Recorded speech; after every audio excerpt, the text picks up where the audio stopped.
Hi, I'm Brian Kleiman from Riverside Reptiles, and I often get asked this question a lot. What do you do when your pet snake thinks you're feeding it and latches onto your hand? And I just happened to be cleaning the baby Woma python's cage, and she latched onto my hand. So I'm going to show you how to get a snake off your hand. Now there's two different types of strikes, or actually two different types of bites. There's an aggressive bite where a snake is scared or nervous and it bites you, and it's a pretty quick release. They bite onto you, they figure you're not food, and they let you go. Then there's a food aggressive bite. Ow, she's holding on tight. Where they think you're feeding them, and then they hold on to you tight and bite really hard, and then try to constrict. And that's what she's doing right now, and it hurts a little bit. So I'm going to show you how to get a snake off your hand. Alright, it's not going to be easy to film and do this at the same time, so I'm going to try my best. Let's see here. Alright, here is the Woma, and you can see she's on my hand, it's bleeding, and yes, it hurts. So what you're going to do, since snakes have recurved teeth, you're going to pinch them behind the head a little bit. We're going to get her unwrapped a little bit. Alright. You can still see she's doing her best to constrict because she thinks my hand is her food. So we're going to get her behind the head, as you can see.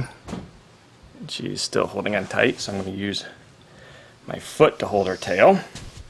There we go. Alright, so you can see snake on my hand. So what you're going to do, since their teeth are recurved, you're going to get them behind the head, just like that. And what you're actually going to do is you're going to, see if we can get this on camera, you're going to push the snake's mouth actually into your hand, just like this. So when you're pushing into your hand, you're actually popping those teeth out, and she's going to have to open her mouth, and then you can see that it comes right off. And yeah, it bleeds a lot because snakes have long pointy teeth, especially pythons. They're short teeth, but you will bleed a lot, and it actually looks a lot worse than it actually is. Just, wash off the blood. There's going to be little tiny holes there, and they heal pretty quick. But like any animal bite, you're going to want to wash it with soap and everything. Keep it nice and clean. And Miss Culprit right here, who thought I was feeding her, is going to go back in her enclosure. And obviously I'm going to still work with the snake before I use it for presentations, because every time I go in her cage, she thinks I'm feeding her.